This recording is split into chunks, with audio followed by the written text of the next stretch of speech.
खुलुमबाय बेयो बड'लेण्ड इंखं टेलिभिजन दिनै 22 अक्ट'बर 2022 बृहस्पतिबारखालि सानसेनि बरादखौ नोंथांमोननि खाथियाव लाबोदों आं सदानन्द दैमारिया।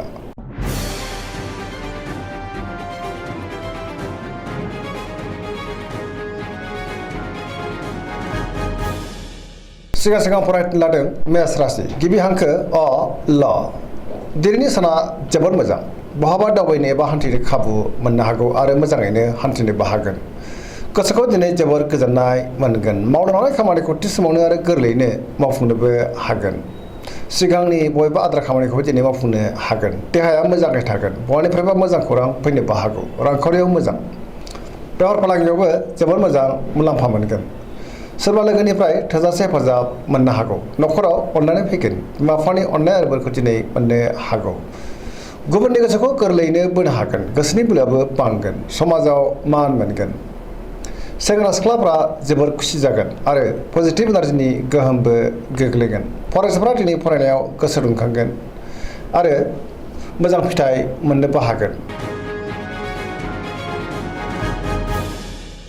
वृष राशि गिबि हांखो इ उ ब दिनैनि साना जोबोर मोजां गोसोखौ दिनै जोबोर गोजोननाय मोनगोन। गोसोनि बोलोआ बांगोन। मावनो लानाय खामानिखौ थि समावनो आरो गोरलैयैनो मावफुंनोबो हागोन। समाजाव मान मोनगोन। रांखावरियाव जोबोर मोजां होनजायो गोबां धोन आरजिनो हागोन। बेफार फालांगियाव दिनै जोबोर मोजां मुलाम्फा मोनगोन। आयाबो बांनो हागौ। न'खराव अनलायनाय फैगोन। बिदा फंबायजों मोजां सोमोन्दो थागोन। बिमा बिफानि अननाय आरो बोरखौ दिनै मोननो हागौ। देहाया मोजाङै थागोन अब्लाबो नाथाय जानाय लोंनायाव सांग्रां जानांगोन। गुबुननिफ्राय थोजासे हेफाजाब मोननो हागौ। जायखि खामानि मावा मानो मोनफ्रोमबो खामानिखौनो दिनै गोरलैयैनो मावफुंनो हागोन। लोगोफोरनिफ्राय थोजासे अनसायनाय मोनगोन। गोसोनि साननायफ्रा मोगथाङाव जाफुंगोन। पजिटिभ एनार्जिनि गोहोमबो गोग्लैगोन।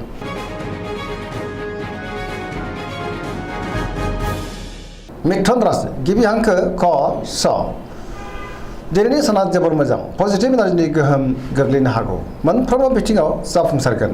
गियाननि आंखाल जानाय नङा। गोसोखौ दिनै जोबोर गोजोननाय मोनगोन। गोसोआ जोबोर रमान्टिकबो जागोन। देहाया मोजाङै थागोन अब्लाबो नाथाय जानाय लोंनायाव सांग्रां जानांगोन। रांखावरियाव मोजां बेफार फालांगियावबो दिनै जोबोर मोजां मुलाम्फा मोनगोन। न'खराव अननानै फैगोन। सोरजोंबा बाख्नायजानो हागौ। गुबुनजों मोजां सोमोन्दो लाखिनो रोंगोन। गोसोनि बोलोआ बांगोन। गावनि गोसोनि साननायखौ दिनै गुबुननो फोरमायनोबो हागोन। सोरबा लोगोनिफ्राय थोजासे अनसायनाय मोननो हागौ। सोरजोंबा बाख्नायजानोबो हागौ। गुबुनजों मोजां सोमोन्दो लाखिनो रोंगोन आरो बाख्नायजानोबो हागौ। लाइमोनफोरनि गोसोआ दिनै जोबोर खुसि जागोन आरो गावबा गावनि गोसोनि साननायखौ फोरमायलायनोबो हागोन। कर्कट राशि गिबि हांखो ड ह दिनैनि साना जोबोर मोजां गोसोखौ दिनै जोबोर गोजोननाय मोनगोन। सोरबा लोगोनिफ्राय मोजां खौरां फैनोबो हागौ। सिगांनि बबेबा आद्रा खामानिखौबो दिनै मावफुंनो हागोन। गोसोआव पजिटिभ साननाय फैगोन। गोथों आरो गोग्गो साननो रोंगोन। गियाननि आंखाल जानाय नङा। रांखावरियाव जोबोर मोजां बेफार फालांगियावबो जोबोर मोजां मुलाम्फा मोननो हागोन। न'खराव दिनै अनलायनाय फैगोन। सोरजोंबा बाख्नायजानो हागौ। समाजाव गोबां मान मोनगोन। देहाया मोजाङै थागोन। गुबुननि हेफाजाबखौ थोजासे मोननो हागौ। फरायसाफ्रा दिनै फरायनायाव गोसो दुंखांगोन आरो मोजां फिथाइ मोनगोन। लाइमोनफ्रा जोबोर खुसि जागोन आरो बहानिफ्रायबा मोजां खौरां फैनोबो हागौ।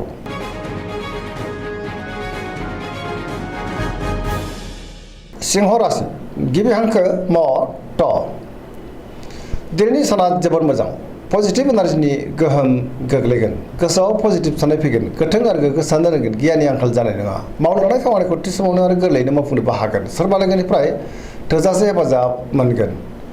बहाबा दावबायनो एबा हान्थिनो खाबु मोननो हागौ। रांखावरियाव दिनै जोबोर मोजां अब्लाबो नाथाय खरसायाबो बांनो हागौ। बेफार फालांगियाव जोबोर मोजां मुलाम्फा मोनगोन। गोसोनि साननायखौ दिनै गुबुननो फोरमायनोबो हागोन। न'खराव अनलायनाय फैगोन। समाजाव दिनै गोबां मान मोनगोन। गुबुननि गोसोखौ गोरलैयैनो बोनोबो हागोन। देहायाबो दिनै मोजाङैनो थागोन। सोरजोंबा बाख्नायजानो हागौ। गुबुननि थाखाय गोबां मोजां खामानि मावनानै होनो हागोन आरो पजिटिभ एनार्जिनि गोहोम गोग्लैगोन। गोसोआ दिनै जोबोर खुसि जागोन। कन्या राशि गिबि हांखो प ट दिनैनि साना जोबोर मोजां गोसोआव पजिटिभ साननाय फैगोन। गोथों आरो गोग्गो साननो रोंगोन। गियाननि आंखाल जानाय नङा। गावनि गोसोनि साननायखौ गुबुननो फोरमायनोबो हागोन।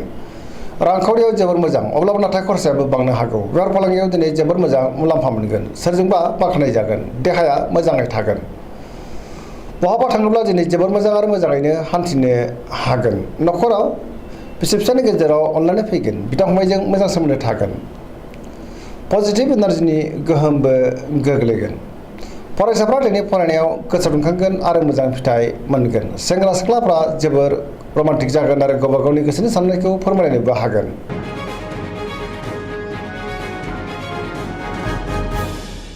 तुला राशि गिबि हांखो र ट दिनैनि साना जोबोर मोजां गोबां रोखोमनि सिगांनि जेंनाफोरखौ दिनै सुस्रांनो हागोन गियाननि आंखाल जानाय नङा गोसोनि साननायफ्रा दिनै मोगथाङाव जाफुंनो हागौ मावनो हानाय खामानिखौ थि समावनो आरो गोरलैयैनो मावफुंनो हागोन देहाया मोजाङै थागोन अब्लाबो नाथाय जानाय लोंनायाव सांग्रां जानांगोन रांखावरियाव मोजां बेफार फालांगियावबो मोजां होनजायो न'खराव बिसि फिसायनि गेजेराव अनलायनाय फैगोन समाजाव दिनै गोबां मान मोननो हागोन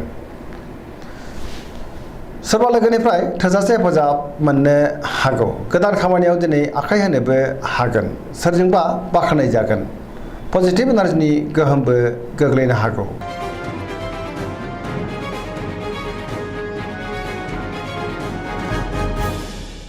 वृश्चिक राशि गिबि हांखो न स दिनैनि साना जोबोर मोजां पजिटिभ एनार्जिनि गोहोम गोग्लैगोन समाजाव लोगो लेवा बांगोन सोरबा गोजाम लोगोजों बहाबा लोगो मोननानै गोसोखौ दिनै जोबोर गोजोननाय मोनगोन गोसोआव पजिटिभ साननाय फैगोन गोथों आरो गोग्गो साननो रोंगोन गियाननि आंखाल जानाय नङा मावनो हानाय खामानिखौ थि समावनो आरो गोरलैयैनो मावफुंनोबो हागोन गुबुननिफ्राय थोजासे हेफाजाब मोनगोन गोसोनि साननाया मोगथाङाव जाफुंगोन गोसोनि बोलोआबो बांगोन समाजाव दिनै मान मोनगोन न'खराव अनलायनाय फैगोन गोबां खामानियाव दिनै मुखुबबो थागोन रांखावरियाव मोजां अब्लाबो नाथाय खरसायाबो बांनो हागौ बेफार फालांगियाव दिनै जोबोर मोजां मुलाम्फा मोनगोन देहायाबो मोजाङै थागोन गुबुननि थाखाय गोबां मोजां खामानि मावनानै होनोबो हागोन फरायसाफ्रा दिनै फरायनायाव गोसो दुंखांगोन आरो मोजां फिथाइ मोनगोन सेंग्रा सिख्लाफ्रा जोबोर खुसि जागोन आरो गावबा गावनि गोसोनि साननायखौ फोरमायलायनोबो हागोन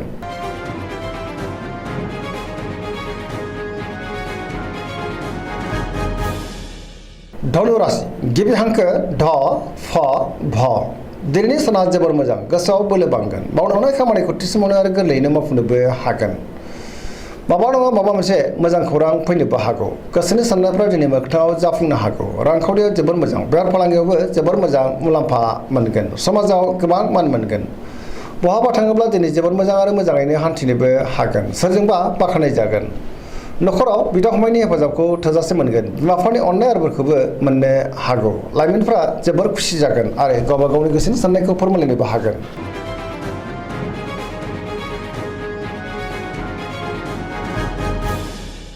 मकर राशि गिबि हांखो ख ज दिनैनि साना जोबोर मोजां गोसोनि साननाया मोगथाङाव जाफुंनो हागौ मावनो हानाय खामानिखौ थि समावनो आरो गोरलैयैनो मावफुंनोबो हागोन रांखावरियाव जोबोर मोजां बेफार फालांगियाव जोबोर मोजां मुलाम्फा मोनगोन सोरजोंबा बाख्नाय जागोन बेफार फालांगियाव दिनै जोबोर मोजां मुलाम्फा मोननो हागोन गोबां खामानियाव दिनै मुखुबबो थागोन गुबुननि थाखाय गोबां मोजां खामानि मावनानै होनोबो हागोन लाइमोनफ्रा जोबोर रमान्टिक जागोन आरो गावबा गावनि गोसोनि साननायखौ फोरमायलायनोबो हागोन गोदान खामानियाव दिनै आखाइ होजेननोबो हागोन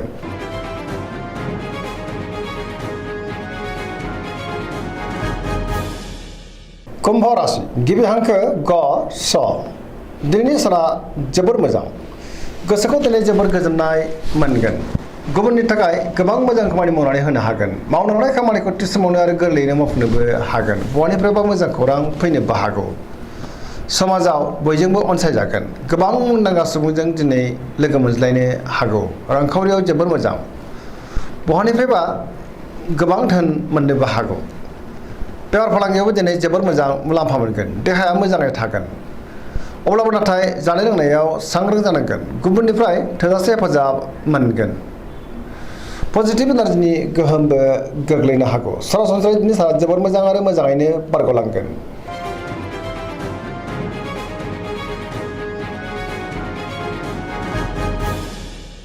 मीन राशि गिबि हांखो ड स दिनैनि साना जोबोर मोजां गुबुननि थाखाय गोबां मोजां खामानि मावनानै होनोबो हागोन गोसोआव पजिटिभ साननाय फैगोन गोथों आरो गोग्गो साननो रोंगोन गियाननि आंखाल जानाय नङा गावनि गोसोनि साननायखौ गुबुननो फोरमायनोबो हागोन गोसोनि बोलोआ बांगोन सोरजोंबा बाखनाय जानो हागौ देहाया दिनै मोजाङै थागोन अब्लाबो नाथाय जानाय लोंनायाव सांग्रां जानांगोन सोरबा लोगोजों मोजां सोमोन्दो लाखिनो रोंगोन आरो बहानिफ्रायबा मोजां खौरां फैनोबो हागौ लाइमोनफोरनि गोसोआ दिनै जोबोर खुसि जागोन आरो गावबा गावनि गोसोनि साननायखौ फोरमायलायनोबो हागोन फरायसाफ्रा दिनै फरायनायाव गोसो दुंखांगोन आरो मोजां फिथाइ मोननोबो हागोन दिनैनि राशि फरायनाया एसेनोसै जोबनायाव बेखौनो खावलायो जाहाथे नोंथांमोना सानफ्रामबो जोंनि बे बड'लेण्ड इंखं टेलिभिजनखौ नायबाय थायो आरो साबस्क्राइब खालामो लोगोसे लाइक खालामो आरो शेयार खालामो एसेनोसै गोजोन्थों